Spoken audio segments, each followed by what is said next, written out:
नमस्कार दोस्तों। डेट आज की 17 नवंबर 2025 है। स्वागत है आपका एडिटोरियल डिस्कशन में।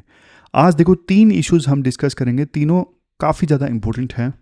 सबसे पहला आर्टिकल हम डिस्कस करेंगे पोल्यूशन टैक्स से संबंधित, पोल्यूशन टैक्स। दूसरा आर्टिकल हम डिस्कस करेंगे स्मार्ट प्रोटीन्स से संबंधित, और तीसरा जो आर्टिकल है वो आज हम डिस्कस करेंगे हमारी जो बिजनेस फर्म्स है ना, उनको एंटरप्राइज फिलोसफी प्लस में सोसाइटल फ्रेमवर्क दोनों को कंबाइन करना चाहिए। तो ना कॉर्पोरेट गवर्नेंस से संबंधित ये अच्छा आर्टिकल है। जमशेदजी टाटा का एग्जाम्पल भी है, बढ़िया स्टोरी, मतलब जो आप एथिक्स वगैरह में ऐसे में यूज़ कर सकते हो। तो तीनों इश्यूज काफ़ी ज़्यादा इंपॉर्टेंट हैं, एक एक करके डिस्कस करेंगे। और एक चीज़, कल देखो 18 नवंबर को ना वीडियो थोड़ा लेट आएगा।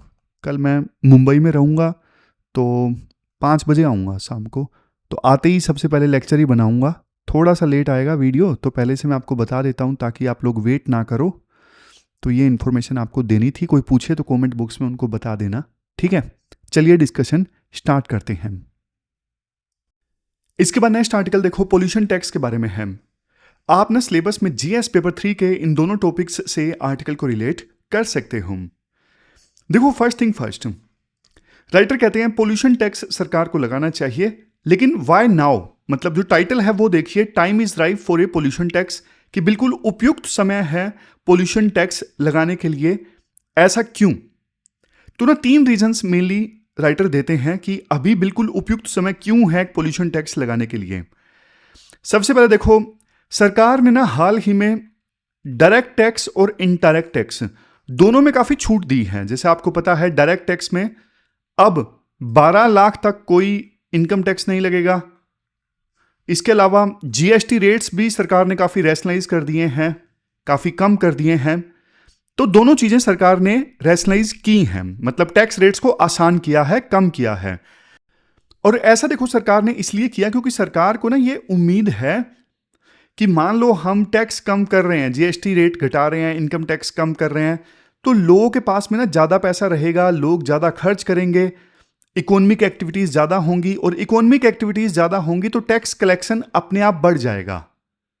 एक कंसेप्ट होता है टैक्स बुएंसी का, या आप पढ़ते हो इकोनॉमिक्स में।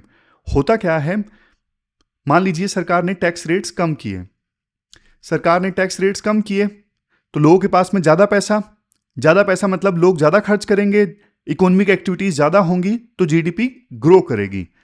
अगर मान लीजिए जीडीपी 10% ग्रो करती है तो टैक्स कलेक्शन 12% अगर बढ़ जाता है, तो यह सिनेरियो है कि टैक्स बुएंसी जो है वो ग्रेटर देन 1 है, कि जीडीपी 10% से ग्रो की, इकोनॉमिक एक्टिविटीज ज्यादा हुई तो सरकार को अपने आप टैक्स कलेक्शन ज्यादा हो गया, सरकार को टैक्स ज्यादा मिल गया, तो मतलब टैक्स बुएंसी ग्रेटर देन 1 है। लेकिन आर्टिकल कहता है हम देखो सिर्फ इसके भरोसे बैठ नहीं सकते कि सरकार ने टैक्स रेट कम कर दिए तो इकोनॉमिक एक्टिविटीज अपने आप ज्यादा हो जाएंगी, जीडीपी ज्यादा ग्रो करेगी और सरकार का रेवेन्यू अपने आप बढ़ जाएगा। ये तो आइडियल सिचुएशन है, ये तब है जब टैक्स बुएंसी ग्रेटर देन 1 है। लेकिन हम इसके भरोसे बैठ नहीं सकते, क्योंकि देखो हमारी जो नॉमिनल जीडीपी ग्रोथ रेट है ना, हमारी नॉमिनल जीडीपी ग्रोथ रेट जो है वो धीमी हो गई है। पहले हम ना 11-12% मान के चलते थे नॉमिनल जीडीपी ग्रोथ, अब ये 10% से भी कम है। और नॉमिनल जीडीपी होती क्या है, नॉमिनल जीडीपी ग्रोथ होती क्या है? सिंपल सा फॉर्मूला है जो आप इकोनॉमिक्स में पढ़ते हो। नॉमिनल जीडीपी ग्रोथ होती है रियल जीडीपी ग्रोथ प्लस में इन्फ्लेशन प्लस में महंगाई, ये होती है नॉमिनल जीडीपी ग्रोथ, जो पहले हम 11-12% मान के चलते थे, अब 10% से भी कम है। तो अगर नॉमिनल जीडीपी ग्रोथ कम है तो सीधा सीधा इसका इंपैक्ट क्या होगा? सरकार को टैक्स रेवेन्यू कम प्राप्त होगा। ये देखो सरकार को, देखो एक तरफ टैक्स रेवेन्यू कम प्राप्त होगा, लेकिन दूसरी तरफ देखो सरकार अपना खर्चा कम नहीं कर सकती। सरकार का खर्चा जो है वो बढ़ता जा रहा है। सरकार किस पे खर्च कर रही है? सोशल वेलफेयर पे खर्च कर रही है, जो गरीबों के लिए स्कीम चलाती है। ऊपर से सरकार कैपिटल एक्सपेंडिचर भी सरकार का काफ़ी ज़्यादा है। कैपिटल एक्सपेंडिचर मतलब नए रोड्स, पोर्ट्स, इंफ्रास्ट्रक्चर बनाने पे ऊपर जो पैसा खर्च होता है, और ये ऐसे खर्चे हैं जिन्हें आप नहीं कम कर सकते। देश के विकास के लिए कैपेक्स जरूरी है। तो मतलब रेवेन्यू उतना नहीं है लेकिन सरकार का खर्चा बढ़ता जा रहा है। तो देखो, जब ऐसी सिचुएशन हो कि आपकी आमदनी कम है, रेवेन्यू कम है, लेकिन खर्चा आपका बढ़ रहा है, तो क्या होगा? डेफिसिट होगा। आमदनी अठन्नी, खर्चा कम वाली खर्चा ज्यादा वाली सिचुएशन है। तो ऐसी सिचुएशन में सरकार आरबीआई को बोल सकती है कि आप हमारे लिए नोट्स प्रिंट करिए, लेकिन आरबीआई सरकार के कहने पे नोट्स प्रिंट करती है तो फिर मार्केट में मनी सप्लाई बढ़ जाएगी, पैसों की वैल्यू कम हो जाएगी, और इसका रिजल्ट ये होगा इन्फ्लेशन बढ़ जाएगा। इसका रिजल्ट क्या होगा? इन्फ्लेशन बढ़ जाएगा। जब सरकार देखो घाटा पूरा करने के लिए आरबीआई को बोलती है ना कि आप मोनेटाइजेशन कीजिए, मतलब नोट्स प्रिंट कीजिए, तो ज्यादा नोट्स मार्केट में आएंगे, तो इसका रिजल्ट क्या होगा? इन्फ्लेशन बढ़ जाएगी। तो ये सारे कारण मैंने आपको बताए। तो सिचुएशन ये है कि सरकार जो है एक फाइनेंशियल टाइट स्पॉट में है, मतलब खर्चा जरूरी है लेकिन कमाई के जो पुराने रास्ते हैं वो सीमित है, और आरबीआई से उधार लेना आग से खेलना जैसा है। तो यहां पे एंट्री होती है अब पोल्यूशन टैक्स की। यहां पे एंट्री होती है पोल्यूशन टैक्स की। आर्टिकल कहता है कि देखो, पोल्यूशन टैक्स का जो कंसेप्ट है ना, वैसे वो अपने आप में नया नहीं है। आपने कार्बन क्रेडिट का कंसेप्ट सुना होगा, या फिर कैप एंड ट्रेड का नाम आपने सुना होगा। तो ये एक प्रकार से इन्वायरमेंटल टैक्स ही हैं, लेकिन पोल्यूशन टैक्स इन सबसे अलग है। पोल्यूशन टैक्स इन सबसे अलग है। पोल्यूशन टैक्स का जो कंसेप्ट है ना, वो पिगुवियन है। आप बोलोगे सर ये क्या टर्म है पिगुवियन? ये तो पहली बार सुना है, ये क्या होता है पिगुवियन टर्म? तो कहानी आपको बताता हूं। देखो, एक इकोनॉमिस्ट थे आर्थर पिग्यू। उन्होंने ना 1920 में एक किताब लिखी थी। आर्थर पिग्यू जो थे ना, इन्होंने 1920 में किताब लिखी थी। किताब का नाम था इकोनॉमिक्स ऑफ वेलफेयर। तो उन्होंने कंसेप्ट दिया था उस किताब में नेगेटिव एक्सटर्नलिटी का। अरे क्या है नेगेटिव एक्सटर्नलिटी? समझ गए? तो ना अपनी इस 1920 की किताब में ना इन्होंने एक कंसेप्ट दिया था जो आप इकोनॉमिक्स में पढ़ते भी हो, नेगेटिव एक्सटर्नलिटी। क्या मतलब है इस चीज का, नेगेटिव एक्सटर्नलिटी का? मान लो एक फैक्ट्री है, देखो, जो स्टील बनाती है, स्टील बेचकर वो प्रॉफिट कमाती है। तो ये क्या हुआ? ये प्राइवेट बेनिफिट है जो फैक्ट्री मालिक कमा रहा है स्टील बेच के। लेकिन स्टील बनाने में ना वो फैक्ट्री काला धुआं भी छोड़ती है, यानी पोल्यूशन छोड़ती है। उस धुएं से आसपास के लोगों को सांस की बीमारी होती है, उनकी हेल्थ पर खर्चा बढ़ जाता है। तो फैक्ट्री ने तो प्रॉफिट कमा लिया, मालिक ने प्रॉफिट कमा लिया, लेकिन फैक्ट्री ने जो पोल्यूशन छोड़ा उसकी कीमत कौन चुका रहा है? समाज, सोसाइटी, फैक्ट्री के आसपास के लोग। तो ये जो सोसाइटल कॉस्ट है, इसे फैक्ट्री ने पे नहीं किया, और इसी को बोलते हैं नेगेटिव एक्सटर्नलिटी। अरे यार, कई वर्ड्स मुंह पे चढ़ते नहीं है, पता नहीं क्या दिक्कत है। तो राइटर ये बोलते हैं ये जो नेगेटिव एक्सटर्नलिटी है ना, इसकी कीमत आप ना फैक्ट्री के मालिक से वसूलो, और इसे ही बोलते हैं पिगुवियन टैक्स। क्या बोलते हैं? इसे बोलते हैं पिगुवियन टैक्स। इसका मेन फंडा यह है पोल्यूटर पे प्रिंसिपल, मतलब जो पोल्यूशन फैलाएगा वो भरेगा। 1992 में विभिन्न देशों के बीच में जो रियो डिक्लेरेशन साइन हुई थी ना, उसमें भी यह कंसेप्ट शामिल किया गया था कि जो पोल्यूशन फैलाएगा, जो पोल्यूशन करेगा, वही कीमत चुकाएगा। समझ रहे हो? तो पोल्यूशन टैक्स लगाया जाता है ना। अब देखो, इस पोल्यूशन टैक्स को लगाने के ना दो मकसद होंगे। पहला मकसद ये कि ये पोल्यूशन टैक्स लगाना डेमोक्रेटिक है, मतलब जो भी एंटिटी, जो भी फैक्ट्री पोल्यूशन कर रही है उसे पे करना पड़ेगा, चाहे वो कंपनी है या इंसान है।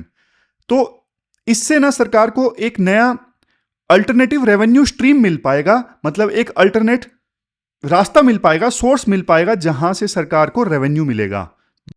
इसके बाद आता है दूसरा पॉइंट। दूसरा पॉइंट क्या है? Behaviour change. ये पॉइंट देखो ज्यादा इंपॉर्टेंट है। अगर देखो लोग यानी कंज्यूमर्स और प्रोड्यूसर्स यानी कंपनीज दोनों पोल्यूशन करना बंद कर दें, टैक्स से बचने के लिए, तो क्या होगा? आप बोलोगे सर फिर तो सरकार का रेवेन्यू कम हो जाएगा क्योंकि सरकार को पोल्यूशन टैक्स कम मिलेगा। अरे भाई, पोल्यूशन टैक्स मान लिया सरकार को कम मिल रहा है क्योंकि जनता ने और कंपनीज ने पोल्यूशन करना बंद कर दिया, लेकिन इससे सोसाइटी का तो भला होगा ना, हवा साफ होगी, क्वालिटी ऑफ लाइफ बेटर होगी।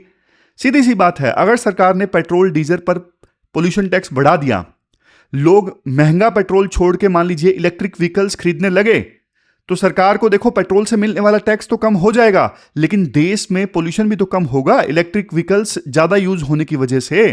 तो ये विन विन सिचुएशन है।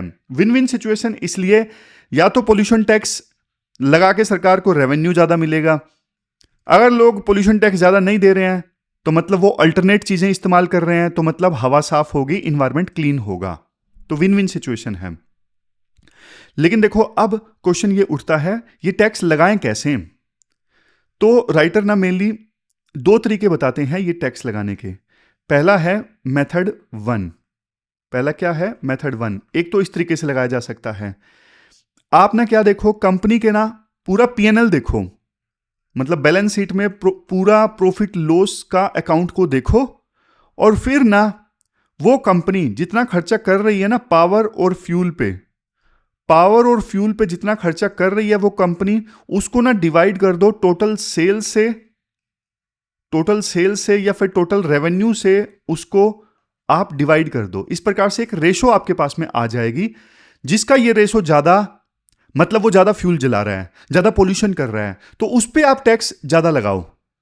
प्रॉब्लम लेकिन देखो इस कंसेप्ट में ये है, मेथड 1 में ये है, ये मेथड 1 मानता है कि पोल्यूशन सिर्फ फ्यूल और पावर जलाने से होता है, जो कि गलत है।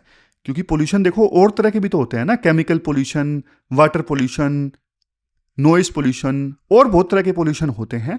तो मेथड 1 में ये कमी है। मेथड 1 राइटर बोलते हैं ये है कि टोटल जितना खर्चा किया जा रहा है पावर और फ्यूल को, उसको डिवाइड कर दो कंपनी की टोटल सेल्स या फिर रेवेन्यू से, तो रेशियो आ जाएगा, जिसका रेशियो ज्यादा वो ज्यादा पोल्यूशन टैक्स पे करें। तो ये सही नहीं है, तो फिर मेथड बी अपनाओ।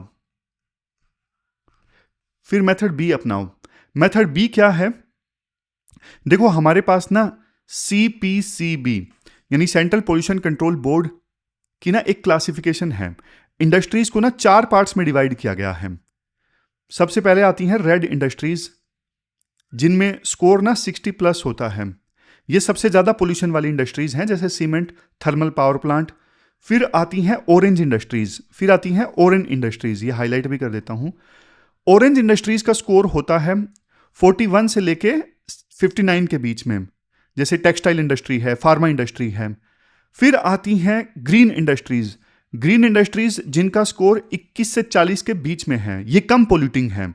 और सबसे लास्ट में आते हैं वाइट इंडस्ट्रीज जो देखो नॉन पोल्यूटिंग है, जिनका स्कोर 20 से कम है, ये कोई पोल्यूशन नहीं करती।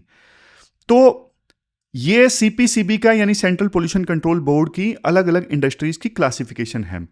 तो राइटर ये बोलते हैं, मान लीजिए कंपनीज को 30% कॉर्पोरेट टैक्स देना था। वैसे कॉर्पोरेट टैक्स आजकल इफेक्टिवली कम है, 25% है, लेकिन हाइपोथेटिकल है मानने के लिए।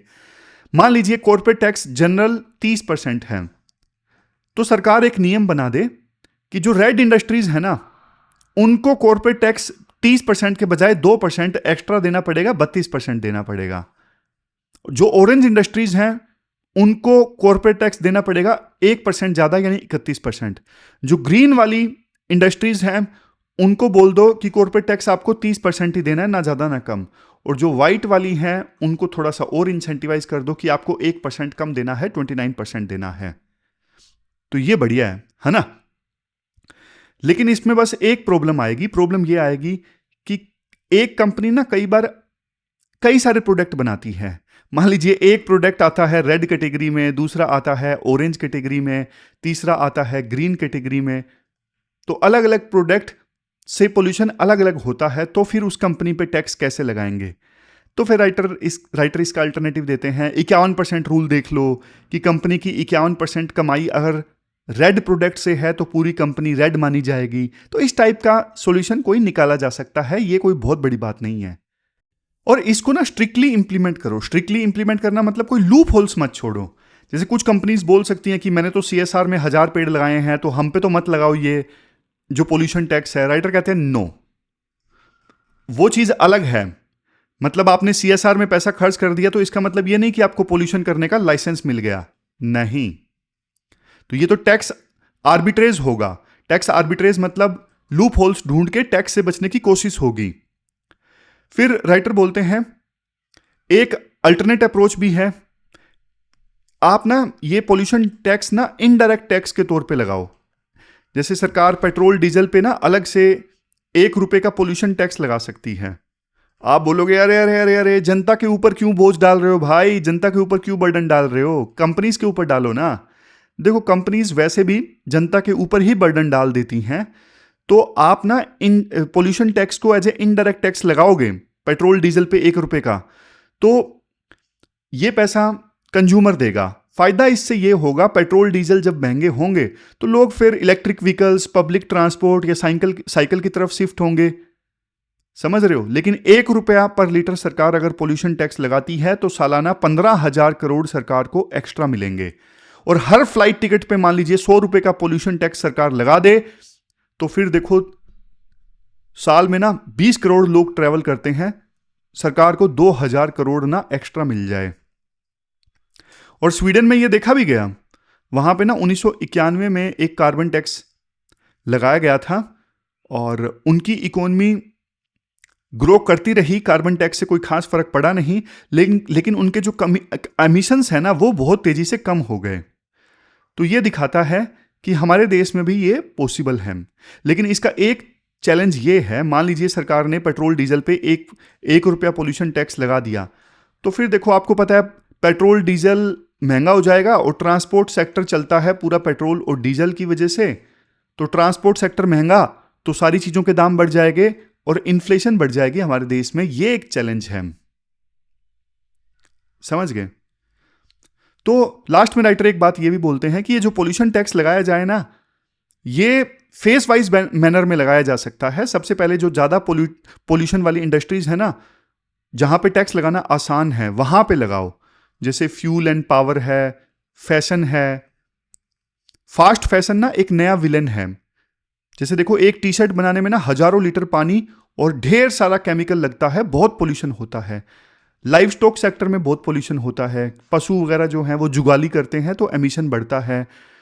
तो ये जो पहले जो ज्यादा पोल्यूशन वाले सेक्टर्स है ना, वहां से शुरुआत की जा सकती है, समझ गए?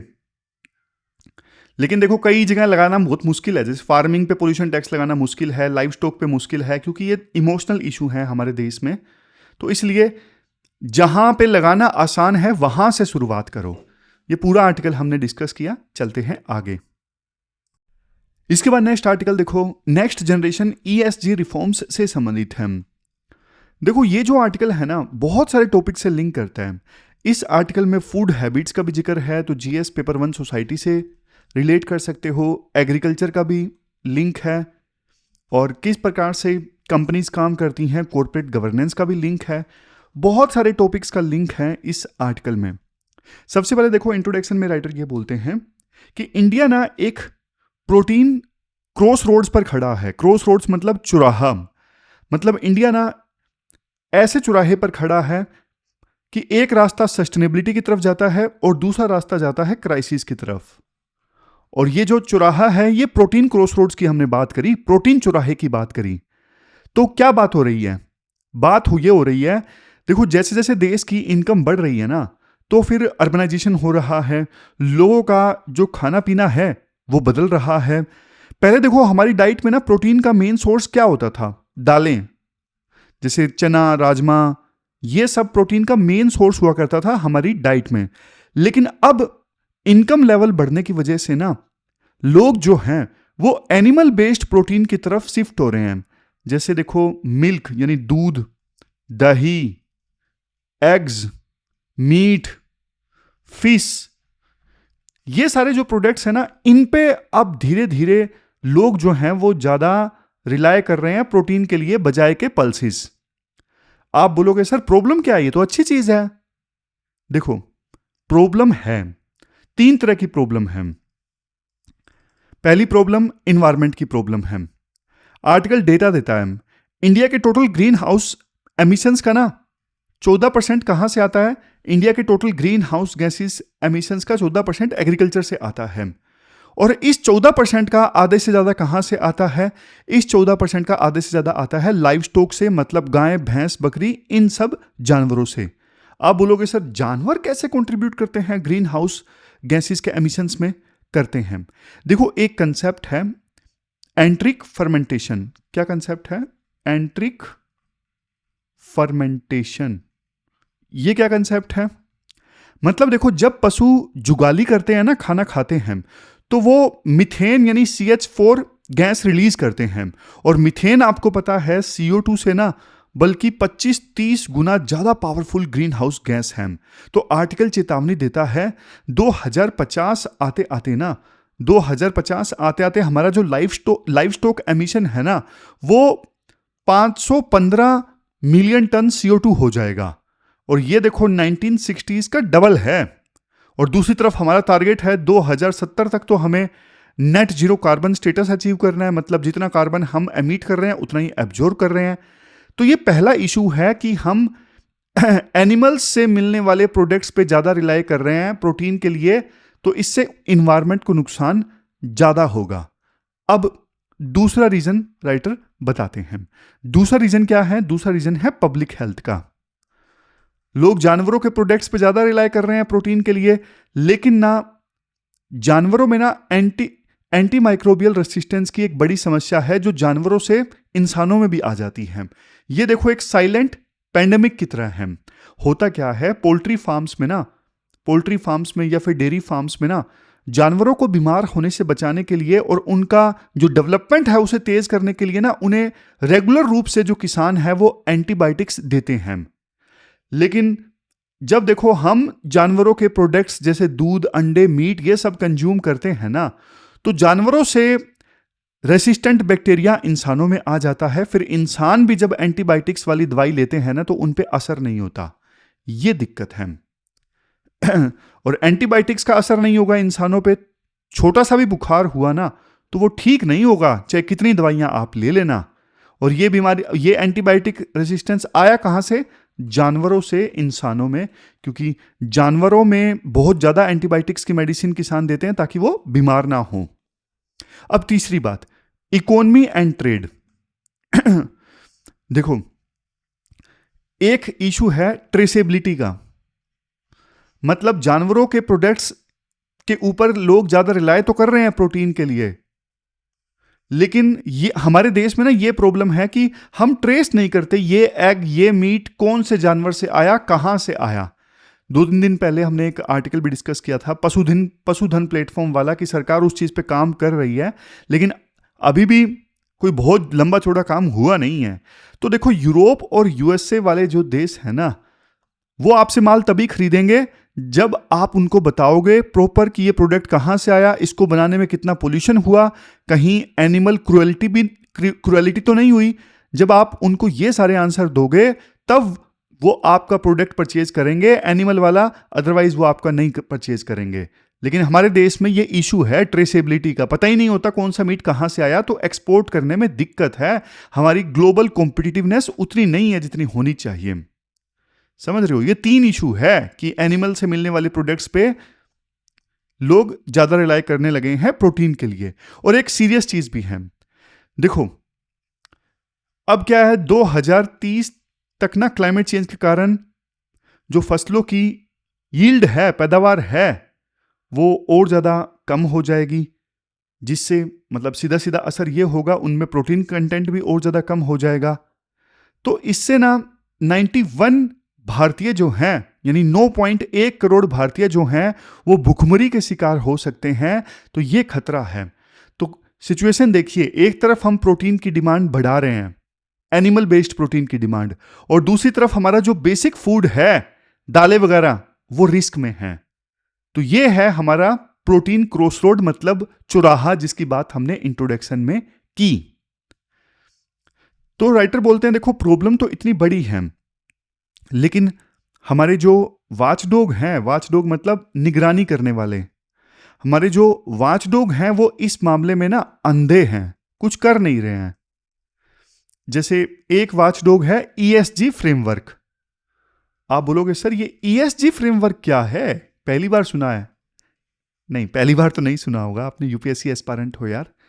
ईएसजी फ्रेमवर्क देखो, इसमें ना ई का मतलब है इन्वायरमेंट, एस का मतलब है सोसाइटी यानी सोशल, और जी का मतलब है गवर्नेंस।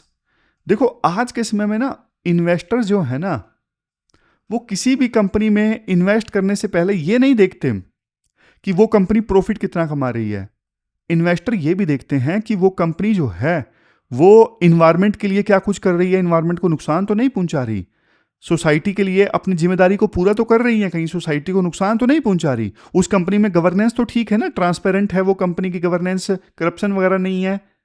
तो ये तीन चीजें होती हैं ईएसजी फ्रेमवर्क में। किसी कंपनी की रेपुटेशन क्या करता है ये ईएसजी फ्रेमवर्क, प्रॉफिट के अलावा। जो बड़ी बड़ी कंपनीज है ना वो आज के समय में अपना ईएसजी रिपोर्ट जरूर निकालती हैं, जैसे रिलायंस, टाटा, इन्फोसिस, वो बताती हैं कि हमने इन्वायरमेंट के लिए क्या किया, सोसाइटी के लिए गवर्नेंस कैसी है, ताकि इन्वेस्टर इन कंपनीज में पैसा लगा सकें। बट आर्टिकल ये कहता है हमारा जो ईएसजी फ्रेमवर्क है ना, हमारा ईएसजी फ्रेमवर्क प्रोटीन को कंप्लीटली ओवरलुक कर देता है, इग्नोर कर देता है। देखो जब हम इन्वायरमेंट की बात करते हैं ना इस ईएसजी फ्रेमवर्क में, तो हम ये देखते हैं कि solar, electric vehicles, tree plantation, ये सब हम गिनते हैं कि उस कंपनी ने इन सब चीजों में कितना काम किया।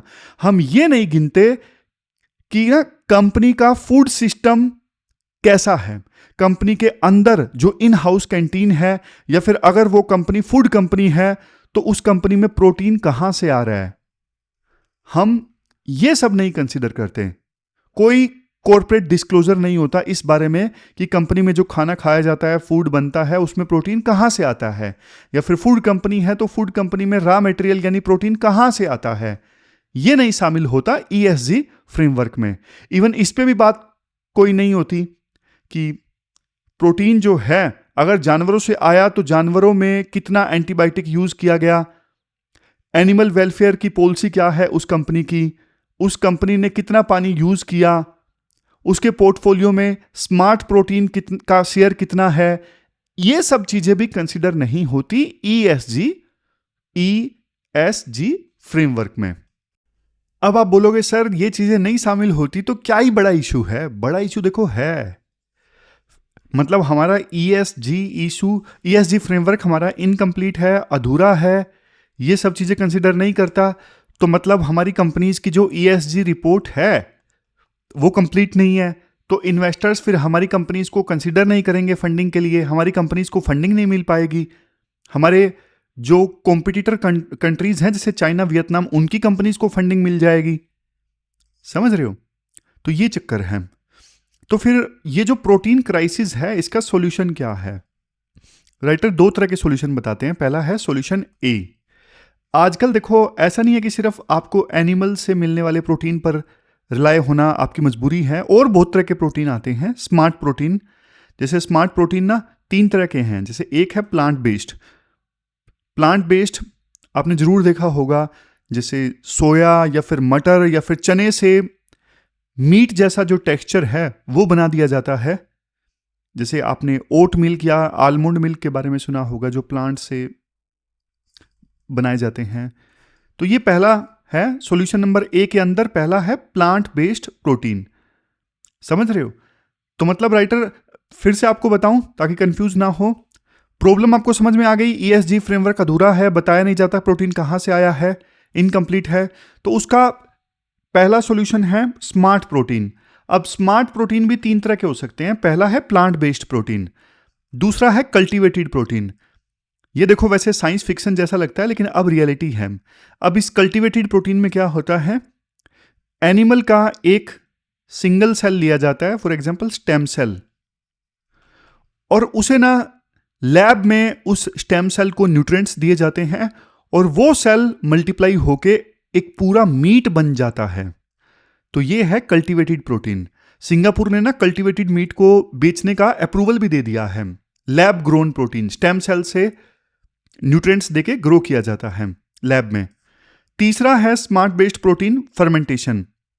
जैसे देखो हम दूध से दही जमाते हैं ना, वैसे ही माइक्रोब्स का इस्तेमाल करके यानी ईस्ट का इस्तेमाल करके हाई वैल्यू प्रोटीन बनाना, तो ये है फर्मेंटेशन। तो ये 3 तरह के स्मार्ट बेस्ड प्रोटीन हो सकते हैं।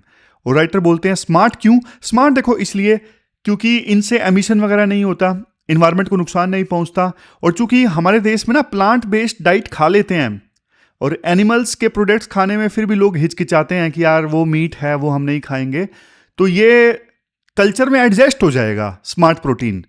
और ये देखो एक नई इंडस्ट्री है स्मार्ट प्रोटीन वाली, इससे नई जॉब जनरेट होंगी, नया एक्सपोर्ट पोटेंशियल है, बहुत फायदे की चीज है। तो इंडिया क्या कर रहा है अभी स्मार्ट प्रोटीन के मामले में? राइटर बोलता है देखो हमारे देश में जो फूड रेगुलेटर है ना FSSAI, इस बॉडी ने ना प्लांट बेस्ड और कल्टीवेटेड प्रोटीन के लिए ना साइंटिफिक स्टैंडर्ड बनाना स्टार्ट कर दिया ताकि रेगुलेट किया जा सके स्मार्ट प्रोटीन की मार्केट को। इवन देखो सरकार ने एक पॉलिसी भी रिलीज की, bio E3 policy. Bio E3 में जो E3 है ना, इसमें 3 E है, पहला इकोनॉमी, दूसरा इन्वायरमेंट और तीसरा इक्विटी। तो ये पॉलिसी भी ना स्मार्ट प्रोटीन के मामले में R&D और मैन्युफैक्चरिंग को बढ़ावा देने की बात करती है। इवन बहुत सारे जो स्टार्टअप्स हैं वो भी प्लांट बेस्ड फूड में काम करने के लिए आ रहे हैं, तो ये अच्छी चीज़ है। तो ये सॉल्यूशन फर्स्ट तो हमने डिस्कस कर लिया स्मार्ट प्रोटीन का, लेकिन सिर्फ स्मार्ट प्रोटीन के ऊपर काम करने से काम चलेगा नहीं, हमें ना एनिमल वेलफेयर पे ध्यान देना होगा। अगर हम एनिमल वेलफेयर पे ध्यान नहीं देंगे, हमारी कंपनीज ध्यान नहीं देगी, तो उनकी रेपुटेशन खराब होने का रिस्क रहेगा हमेशा।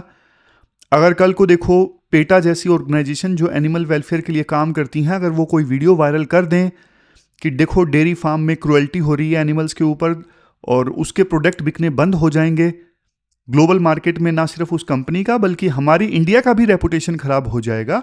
इसलिए हम ना हमारी कंपनीज में ऐसी प्रैक्टिसेस को अडॉप्ट करें कि जो एनिमल्स हैं उनको नुकसान ना पहुंचाया जाए। और इवन ESG में ना और भी चीज़ें ऐड होनी चाहिए। जो ESG फ्रेमवर्क है ना, उसमें और भी चीज़ें ऐड होनी चाहिए, जैसे 1 लीटर दूध या 1 किलोग्राम मीट बनाने में कितना पानी लगा, लाइव स्टॉक का जो वेस्ट है गोबर इत्यादि उसे कैसे मैनेज किया गया, क्या एंटीबायोटिक्स का इस्तेमाल एनिमल्स में रिस्पॉन्सिबल तरीके से हुआ या नहीं हुआ। तो इसको ट्रैक करने के लिए ना, इन सब चीज़ों को ट्रैक करने के लिए ब्लॉकचेन जैसी टेक्नोलॉजीज का इस्तेमाल किया जा सकता है, ब्लॉकचेन जैसी टेक्नोलॉजीज का इस्तेमाल। और सेबी का भी देखो रोल है यहाँ पे। SEBI security and exchange board of India हमारा स्टॉक मार्केट को रेगुलेट करने वाली बॉडी है। तो सेबी का भी एक फ्रेमवर्क है BRSR, यानी business responsibility and sustainability reporting, business responsibility and sustainability reporting. तो ये जो फ्रेमवर्क है ना, ये टॉप कंपनीज को बोलता है कि आप अपनी ESG रिपोर्ट दो। तो आर्टिकल कहता है कि सेबी को ना इस BRSR रिपोर्टिंग में ना बल्कि प्रोटीन और एनिमल वेलफेयर से जुड़े जो मैट्रिक्स है ना वो भी शामिल करने चाहिए। शुरुआत वॉलंटरी डिस्क्लोजर से की जा सकती है कि जो कंपनीज अपनी इस रिपोर्टिंग में एनिमल वेलफेयर और प्रोटीन जैसी जो मैट्रिक्स हैं वो डिस्क्लोज करना चाहते हैं वॉलंटरी, तो वो कर दें। बाद में धीरे धीरे इसे कंपल्सरी किया जा सकता है। फिर देखो लास्ट में 1-2 पॉइंट और हैं। कंपनीज को देखो अपने R&D का जो पैसा है ना वो थोड़ा स्मार्ट प्रोटीन पे लगाना पड़ेगा। मतलब स्मार्ट प्रोटीन में और ज़्यादा रिसर्च होनी चाहिए। और एक चीज़, स्मार्ट प्रोटीन बनाने वाली जो कंपनीज है ना उनको थोड़ा इंसेंटिवाइज किया जा सकता है, बैंकों के द्वारा सस्ता लोन देना, और सरकार कुछ इंसेंटिव दे दे टैक्स वगैरह में, ताकि वो इंडस्ट्री जो है वो अच्छे से हमारे देश में फले फूले। तो राइटर बोलते हैं देखो UPI में जैसा रेवोल्यूशन आया ना, वैसे ही स्मार्ट प्रोटीन में रेवोल्यूशन लाने का हमारे देश में अच्छा तरीका है, अच्छा मतलब टाइम है। तो ये पूरा आर्टिकल हमने डिस्कस किया। चलते हैं आगे। इसके बाद नेक्स्ट आर्टिकल देखो बिजनेस स्टैंडर्ड का है। आर्टिकल है इंडियन बिजनेसेस को ना सोसाइटल सर्विस और एंटरप्राइज फिलोसफी दोनों को आपस में कंबाइन करना चाहिए। तो इसे ना आप GS पेपर 3 से भी रिलेट कर सकते हो, क्योंकि बिजनेस फर्म से संबंधित आर्टिकल है, लेकिन GS पेपर 4 से भी इस आर्टिकल को रिलेट किया जा सकता है। क्योंकि वहां पे कॉर्पोरेट गवर्नेंस वाला टॉपिक है। सबसे पहले देखो इंट्रोडक्शन में ना इंडिया का जो बिजनेस स्ट्रक्चर है ना वो बताया जाता है। कैसा है कि हमारे देश में देखो 6.5 करोड़ यानी 65 मिलियन एंटरप्राइजेज हैं, और ये छोटी बड़ी सब मिलाकर हैं, मतलब कुछ छोटी कंपनीज हैं कुछ बड़ी कंपनीज हैं, लेकिन 6.5 करोड़ में से ना लिस्टेड कंपनीज सिर्फ 5,000 हैं जो स्टॉक मार्केट में लिस्टेड हैं। मैं आपको बताऊं लिस्टेड कंपनीज क्या होती हैं। वो कंपनी जिसके शेयर आप स्टॉक मार्केट से खरीद सकते हो या फिर बेच सकते हो। तो आप ना असली प्रॉब्लम देखो, इन 5,000 में से भी ना जो 250 बड़ी फर्म्स है ना वो ऐसी हैं जिनके पास पूरी मार्केट वैल्यू का ना 2/3 हिस्सा है। सोच के देखो, पूरी मार्केट वैल्यू का 2/3 हिस्सा तो टॉप 250 कंपनीज के पास में है। तो एक तरफ लाखों छोटे छोटे यूनिट्स हैं और दूसरी तरफ मुट्ठी भर जायंट्स हैं जिनके पास में सारी वैल्यू कॉन्सेंट्रेटेड है। इसे देखो के शेप्ड रिकवरी भी कहते हैं, जहां अमीर और अमीर हो रहा है और छोटे बिजनेसेस पीछे छूट रहे हैं। तो राइटर ये कहते हैं देखो ये काफी नहीं है, हमें क्या चाहिए, हमें कम से कम देखो 10,000 एक्टिवली ट्रेडेड कंपनीज चाहिए। मतलब 10,000 ऐसी कंपनीज चाहिए जिनके शेयर पब्लिकली बिके और जो शेयर मार्केट में लिस्टेड हो स्टॉक मार्केट में। और हमें ना 1 लाख एमएसएमईज चाहिए। एमएसएमईज मतलब मीडियम और स्मॉल एंटरप्राइजेज चाहिए जिनकी देखो ऐसी कैपेबिलिटी हो कि वो ग्लोबल लेवल पे कॉम्पीट कर पाए। 1 लाख ऐसी एमएसएमईज जिनके पास में कोई डिस्टिंक्ट कैपेबिलिटी हो, कोई अच्छी कैपेबिलिटी हो जिसकी बदौलत वो ग्लोबल लेवल पर कंपटीशन कर सकें। और सिर्फ देखो क्वांटिटी नहीं, क्वालिटी भी होनी चाहिए मिडिल लेवल कंपनीज में। समझ गए? तो ये इंट्रोडक्शन राइटर ने बता दिया। तो देखो अब राइटर ना एक नया आइडिया देते हैं। नया आइडिया क्या है? नया आइडिया है इंडिया को ना एक इंडियन एंटरप्राइज चार्टर की आवश्यकता है। ये देखो जो टाइटल में है ना, इंडिया को एक इंडियन एंटरप्राइज चार्टर की आवश्यकता है। ये क्या होगा? ये कंपनीज के लिए ना एक लिविंग डॉक्यूमेंट होगा। राइटर इसकी तुलना सीधे सीधे भारत के संविधान से करते हैं। जैसे देखो हमारा संविधान का एक प्रियम्बल है, we the people of India. ये प्रियम्बल क्या है? ये रूल्स नहीं बताता, ये संविधान की कोर वैल्यूज और फिलोसफी बताता है। बस वैसे ही जो एंटरप्राइज चार्टर होगा ना वो कंपनीज के लिए रूल्स नहीं बताएगा, बल्कि देखो कंपनीज के लिए एंटरप्राइज मोरालिटी सेट करेगा। ये चार्टर हमारे कल्चरल इथोस पे बेस्ड होगा, मतलब हमारे जो सांस्कृतिक मूल्य है ना उन पे बेस्ड होगा। ये जो इंडियन एंटरप्राइज चार्टर होगा ना कुछ सवालों के जवाब देगा। जैसे देखो कंपनीज का स्ट्रेटेजिक रोल क्या है? कंपनीज का स्ट्रेटेजिक रोल सिर्फ पैसा कमाना नहीं है। समझ गए? जैसा हमने पिछले आर्टिकल में भी डिस्कस किया था ESG फ्रेमवर्क के बारे में। कंपनी का स्ट्रेटेजिक रोल सिर्फ पैसा कमाना नहीं है।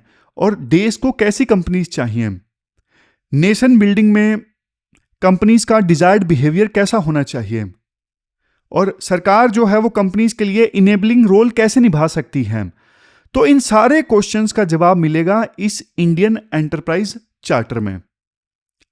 अब वैसे देखो राइटर बताते हैं कि एक आइडियल कंपनी कैसे होनी चाहिए। देखो इस चार्टर के हिसाब से अच्छी कंपनी के गुण क्या क्या हो सकते हैं। आर्टिकल 7 पॉइंट्स की बात करता है कि एक अच्छी कंपनी के 7 गुण हो सकते हैं। सबसे पहले कानून का पालन करें, सिंपल। दूसरा, कंट्रोवर्सी से दूर रहें। ऐसा ना हो कि हर दूसरे दिन मीडिया में गलत कारणों की वजह से वो कंपनी सुर्खियों में रहे। नहीं, अवॉइड कंट्रोवर्सीज। तीसरा, सिर्फ अगले 3 महीने का प्रॉफिट नहीं बल्कि उस कंपनी के पास में 30 साल का विजन होना चाहिए। चौथा, यह सबसे इंपॉर्टेंट पॉइंट है, focus on R&D and capital investment पे भी फोकस करो। मतलब पॉलिटिकल कनेक्शंस का यूज करके कंपनी को फायदा ना पहुंचाओ, बल्कि कंपनी R&D पे खर्च करे और कंपनी की जो एसेट्स है उसे क्रिएट करने पे ध्यान दे, इनोवेशन लाने पे ध्यान दे। इस प्रकार से कंपनी ग्रो करे, ना कि पॉलिटिकल इन्फ्लुएंस का फायदा उठा के आपने कॉन्ट्रैक्ट्स वगैरह ले लिए। नहीं। नेक्स्ट, प्रॉफिट कमाना देखो बुरा नहीं है, लेकिन वो जो प्रॉफिट है ना वो समाज की भलाई से आना चाहिए, समाज को नुकसान पहुंचा के नहीं। तो मतलब कंपनीज को समाज के लिए कमाना चाहिए, सोसाइटल वैल्यू क्रिएट करे कंपनी। नेक्स्ट है गवर्नेंस स्टैंडर्ड्स, मतलब कंपनी के अंदर कोई स्कैम ना हो, ट्रांसपेरेंसी हो। ऐसा ना हो जैसे सत्यम जैसी कंपनी में ना स्कैम सामने आया था, पूरा गवर्नेंस गड़बड़ थी। ऐसा नहीं होना चाहिए। कंपनी के अंदर सब अच्छे से होना चाहिए, ट्रांसपेरेंटली होना चाहिए और कोई स्कैम नहीं होना चाहिए। सबसे लास्ट गुण कंपनी का सोशल गुड फैलाए, मतलब एम्प्लॉयमेंट दे, लोगों को स्किल्स सिखाए, अपने एम्प्लॉयज के ऊपर ध्यान दे। तो ये 7वां पॉइंट है, सोशल गुड फैलाए। तो ये 7 वर्च्यूज एक आइडियल कंपनी के होने चाहिए राइटर के हिसाब से। और देखो ऐसा नहीं कि ये सिर्फ एथिक्स की बातें हैं, आइडियल बातें हैं, नहीं। देखो ये सब चीजें जरूरी हो गई हैं आज के समय में, क्योंकि हमारा जो समाज है वो संकट से गुजर रहा है। आज आप देखोगे कितनी प्रकार की इनइक्वालिटी है हमारे समाज में। इनकम इनइक्वालिटी, अमीर हो रहा है, गरीब और गरीब हो रहा है। सोशल इनइक्वालिटी, मतलब कानून के बावजूद आज भी रेस, रिलीजन, कास्ट के नाम पर भेदभाव होता है। तीसरा कम्युनिकेशन इनइक्वालिटी, ये बहुत डीप पॉइंट है। देखो सोसाइटी का ना पोलराइजेशन हो गया है, लोग जो हैं सुनना ही नहीं चाहते दूसरा पॉइंट ऑफ व्यू, सिर्फ वो वही सुनना चाहते हैं जो उनका ऑलरेडी व्यू जो है वो बन गया है। संवाद ही नहीं करना चाहते लोग, समझ रहे। फिर नेक्स्ट है इंस्टीट्यूशनल इनइक्वालिटी, हमारी जो संस्थाएं हैं वो कमजोर हो रही हैं, समझ रहे हैं, क्योंकि इंस्टीट्यूशंस कमजोर हो रहे हैं हमारे। इलेक्शन कमीशन, यूपीएससी, इन सब पे आरोप लगते हैं। नेक्स्ट पब्लिक मोरालिटी से संबंधित पॉइंट है, पॉलिटिक्स में जो लोग आ रहे हैं उनका सिविक बैकग्राउंड देश के लोगों के लिए अच्छा एग्जाम्पल सेट नहीं कर रहा है। मतलब क्रिमिनल टाइप के लोग जो हैं वो पॉलिटिक्स में आ रहे हैं। तो इन 5 क्राइसिस की वजह से हमारे बिजनेसेस में मोरालिटी का होना बहुत ज्यादा जरूरी है। तो क्या सिर्फ देखो गलती सिर्फ कंपनीज की है? राइटर कहते हैं नहीं, सरकार का भी देखो बड़ा रोल है। आप एग्जाम्पल देखिए, 1991 का साल था, हम एलपीजी रिफॉर्म लेके आए, हमने लाइसेंस राज को खत्म कर दिया। देखो हमें एक और 1991 स्टाइल रिफॉर्म की आवश्यकता है आज। मतलब उस समय हमने लिबरलाइज कर दिया था ना देश की इकोनॉमी को रिफॉर्म लाके, आज हमें उसी टाइप के रिफॉर्म की आवश्यकता है। सरकार कहती है हमने ईज ऑफ डूइंग बिजनेस ला दिया, लेकिन देखो ऐसा सच नहीं है। आज भी बिजनेस करना बहुत डिफिकल्ट है हमारे देश में, हर प्रकार के चैलेंजेस आते हैं, हर टेबल पे पैसा देना पड़ता है सरकारी कर्मचारियों को, तब जाके उस बिजनेस फर्म की जो फाइल है वो आगे बढ़ती है। और डिस्प्यूट हो जाए तो कोर्ट में जो मामले हैं सालों साल तक लटकते रहते हैं। बड़ी कंपनी का कुछ नहीं जाता, वो सिर्फ एक वकील हायर करके छोड़ देते हैं, उनके पास पैसों की कमी नहीं है। लेकिन छोटी कंपनीज, उनको तो देखो बड़ी कंपनीज खा जाती हैं। मतलब छोटी कंपनीज के पास रिसोर्स नहीं होते ना केस लड़ने के लिए। और 50% से ज़्यादा केसेस में तो 50% से ज़्यादा बिजनेस लिटिगेशंस में पार्टी तो गवर्नमेंट खुद है। तो रेड टेपिज्म इतना ज़्यादा है जिसकी वजह से बिजनेसेस ग्रो नहीं कर पाते। फिर अलग अलग देशों का एग्जाम्पल दिया जाता है, जैसे चाइना का एग्जाम्पल दिया जाता है। चाइना में देखो इंजीनियर लेड कल्चर है। वहाँ के 80% गवर्नर्स, मेयर्स, पार्टी सेक्रेटरीज ना टेक्नोक्रेट हैं। टेक्नोक्रेट मतलब इंजीनियर और साइंटिस्ट हैं। और इंजीनियर्स का फोकस आपको पता है प्रॉब्लम सॉल्विंग पे होता है, एफिशिएंसी पे होता है, इंफ्रास्ट्रक्चर पे होता है। यूनाइटेड स्टेट्स में जो वहाँ की कांग्रेस है ना, सीनेट या फिर हाउस ऑफ रिप्रेजेंटेटिव, वो लोअर डोमिनेटेड हैं। वहाँ पे आपको 50% जो सांसद मिलेंगे वो वकील मिलेंगे। तो उन वकीलों का फोकस फिर देखो राइट्स पे है, लॉज पे है, लिटिगेशन पे है। लेकिन हमारे देश में ना पॉलिटिशियन लेड कल्चर है, जर्नलिस्ट लीडरशिप है, जिसको मतलब टेक्नोक्रेट नहीं है, लॉयर नहीं है, बस जर्नलिस्ट है जिनका मेन काम ही पॉलिटिशियन बन के पैसा कमाना है। तो उनको फिर देखो टेक्नोक्रेटिक इनपुट की आवश्यकता होती है, क्योंकि उन्हें चीजों के बारे में पता नहीं होता, ये दिक्कत आती है। अब राइटर सॉल्यूशन देते हैं कि आप ना वेस्टर्न मैनेजमेंट को इंडिया की सिविलाइजेशन एथिक्स के साथ में ब्लेंड करो। मतलब हमें ना एक नए माइंडसेट की आवश्यकता है। नया माइंडसेट क्या है? नया माइंडसेट जो आर्टिकल का टाइटल था एंटरप्राइज फिलोसफी प्लस में societal value, societal service. Article का जो टाइटल था यही तो था, मैं आपको दिखा देता हूं। एंटरप्राइज फिलोसफी प्लस में सोसाइटल सर्विस, इन दोनों को कंबाइन कर दो, ये सॉल्यूशन राइटर देते हैं। ये माइंडसेट कहां से आएगा? क्या वेस्ट को कॉपी करके आएगा? नहीं। देखो आएगा तो वैसे ये हमारी जो सिविलाइजेशनल हेरिटेज है यानी सांस्कृतिक विरासत है वहां से आएगा। मतलब एक मॉडल जो राइटर बताते हैं ना, ऐसा मॉडल बताते हैं कि फाउंडेशन तो आप लो कहां से? इंडियन फिलोसफी से, यानी उपनिषद से, स्वामी विवेकानंद से, लेकिन ऊपर की जो चीजें हैं ना वो आप सीख सकते हो वेस्टर्न मैनेजमेंट से। जैसे वहां पे मैनेजमेंट की क्या प्रैक्टिसेस हैं, मार्केटिंग की क्या स्ट्रेटेजी है, एफिशिएंसी कैसे लाते हैं वो फर्म से, तो दोनों को कंबाइन कर लो। मैनेजमेंट प्रैक्टिसेस वेस्टर्न कंट्रीज से, लेकिन फाउंडेशन इंडियन। फाउंडेशन कहां से सीखी जा सकती है? उपनिषद से, स्वामी विवेकानंद की सोच से। राइटर जैसे ना एक एनेक्डोट बताते हैं जमशेद जी टाटा का। जमशेद जी टाटा जो टाटा ग्रुप के फाउंडर थे ना, वो स्वामी विवेकानंद जी से काफी प्रभावित हुए थे। विवेकानंद जी ने ना उन्हें कहा था कि इंडिया को सिर्फ देखो धर्म नहीं बल्कि साइंस एंड टेक भी चाहिए। तो उसी इंस्पिरेशन से ना जमशेद जी टाटा ने IISc बेंगलोर की स्थापना की थी। तो यही एग्जाम्पल जो मैं आपको बता रहा था ना कि फाउंडेशन लो इंडिया की सिविलाइजेशनल इथोस से, लेकिन उसके ऊपर आप सुपर स्ट्रक्चर बना दो वेस्टर्न मैनेजमेंट प्रैक्टिसेस का। तो ये राइटर बोलते हैं। जैसे देखो एंटरप्राइज फिलोसफी, जैसे स्टील प्लांट है, टिस्को हमने बनाया, होटल ताज बनाया, किसने बनाया? जमशेद जी टाटा ने बनाया था। लेकिन जमशेद जी टाटा ने ना एंटरप्राइज फिलोसफी के साथ साथ सिर्फ फैक्ट्री नहीं बनाई, पूरा जमशेदपुर शहर भी बना दिया, वहां पे स्कूल, हॉस्पिटल, रोड भी बनाए, अपने वर्कर्स का भी ख्याल रखा। तो ये जबरदस्त एग्जाम्पल है जो मॉडल हमें हमारी कंपनीज को अपनाने की आवश्यकता है। जैसा जमशेद जी टाटा ने किया था ना, टिस्को कंपनी बनाई तो पूरा जमशेदपुर शहर बसा दिया, यानी मैनेजमेंट भी बढ़िया लेकिन सोसाइटल सर्विस भी की। तो ऐसा ही मॉडल हमें अपनाने की आवश्यकता है। तो ये पूरा आर्टिकल हमने डिस्कस किया।